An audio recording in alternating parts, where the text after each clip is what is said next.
message and hold to it strongly. 1938. The King welcomes pilgrims to Mecca in a unique speech for the cameras.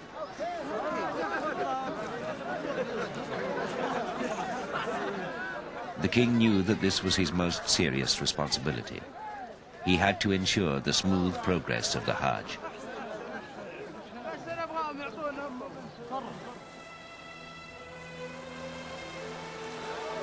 A key issue was the health of the pilgrims and the quarantine regulations which ensured that. With thousands arriving each year from around the world, disease was an ever-present danger. When he first took responsibility for the Hajj, an international treaty was in force which gave control of the quarantine arrangements in the Red Sea to foreign powers, infringing Saudi sovereignty. Over the years, AbdulAziz took steps to improve the medical facilities in the kingdom. Quarantine stations were opened in all the ports of the Hejaz, and new hospitals were established. The king argued incessantly for Saudi control.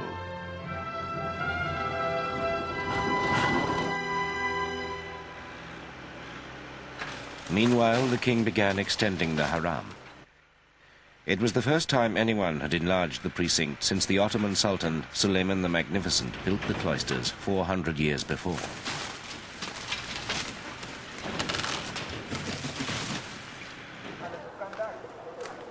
For the pilgrims themselves, AbdulAziz built the Medinat al-Hujjaj in Jeddah. The new accommodation center is still in use by pilgrims today. نظرا لما يلاقيه الحجاج من متاعب في الحصول على سكن مريح. Because of the difficulties pilgrims had in obtaining comfortable accommodation, he, mercy on him, ordered the Aziziyya Water Administration to study the feasibility of accommodating pilgrims. Aziziyya Water Administration carried out the study upon His Majesty's orders and built this city.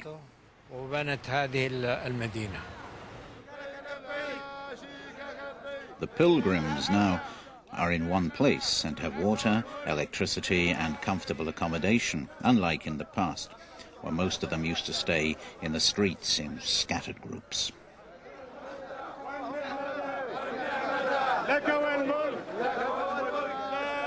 Moreover, by the end of his reign, his battle over the quarantine had been successful.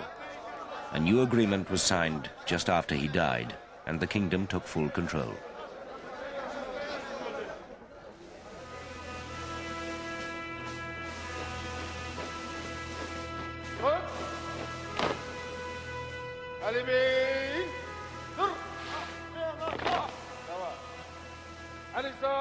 In keeping with the new modern state and to safeguard the security and independence of the kingdom, AbdulAziz developed a modern army. New barracks appeared across the kingdom to house the soldiers.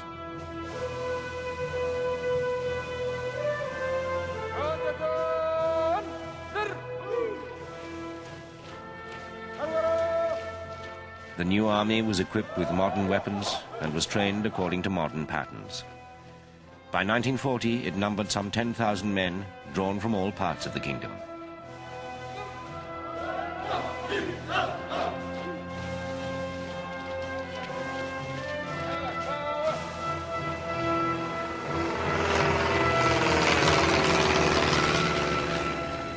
The king was also keen to build up an air force. Missions were set up in Jeddah to help train the Saudi pilots. And the king was able to witness their performance at an air show.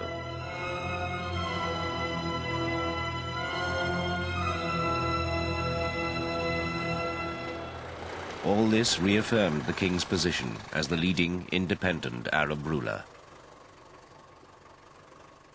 We do not sleep at night without being concerned for all Muslims. We are concerned for our Syrian brothers, our Palestinian brothers, our brothers in Iraq and in Egypt.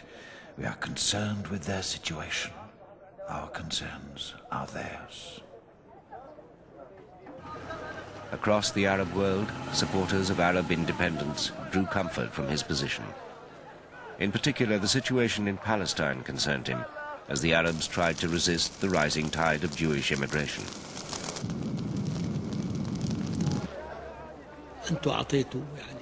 He said, you have given the Jews a land you don't own so as to give them land.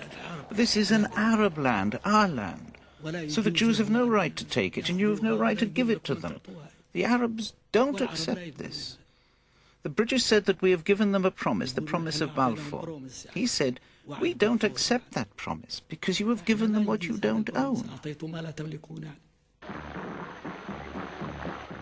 About Palestine, we will not fall short with our support.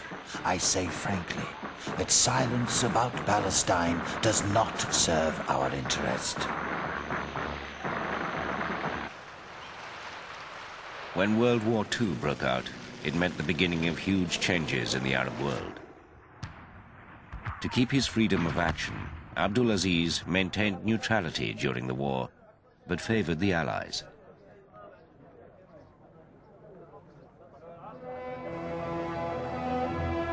In 1945, after the Conference of Yalta, the American President Roosevelt invited King AbdulAziz to meet him at Suez.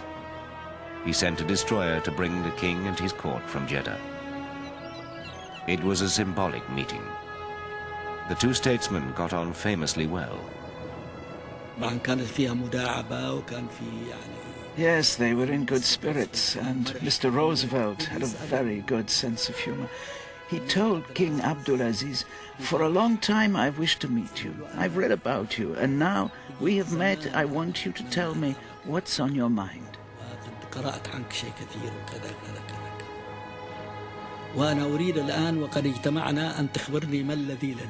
King AbdulAziz told the interpreter, Colonel Edie, to say that he had received a telegram indicating that Mr. Roosevelt wanted to see him. And now he is here. So, what does Mr. Roosevelt want to talk to him about?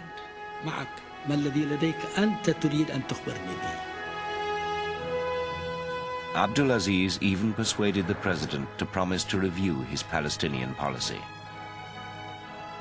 The British Prime Minister, Winston Churchill, was wary of the new relationship and asked to see the king as well. But the discussions were overshadowed by AbdulAziz's concerns about Palestine. Abdullah Balkhair was the king's interpreter.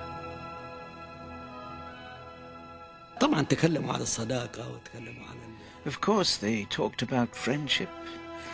They discussed promises made in the Balfour Declaration about those Jews Hitler had scattered, killed or burned in camps and other places. The survivors amongst them wanted a homeland.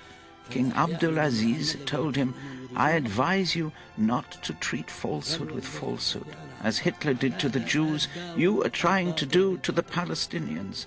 This is not justice.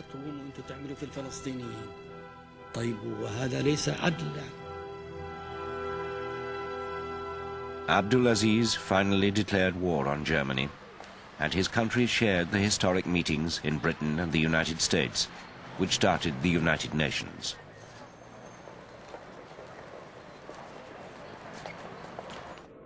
The Saudi delegation was an instant success, as Marianne Alireza, wife of one of the delegates, recalls. I mean, the papers were full of the pictures of this very distinguished looking with their headdresses and their robes, and there wasn't a hostess in town that wouldn't have given their eye teeth to entertain them.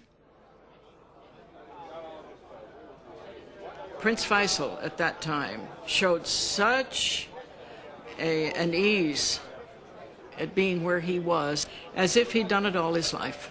I think that really those qualities passed down from their father. On the Arab stage too, the king expanded his diplomacy. He had always maintained close contacts with political leaders in the Arab world. And in 1946, to celebrate the founding of the Arab League, he visited Egypt and held talks with King Farouk.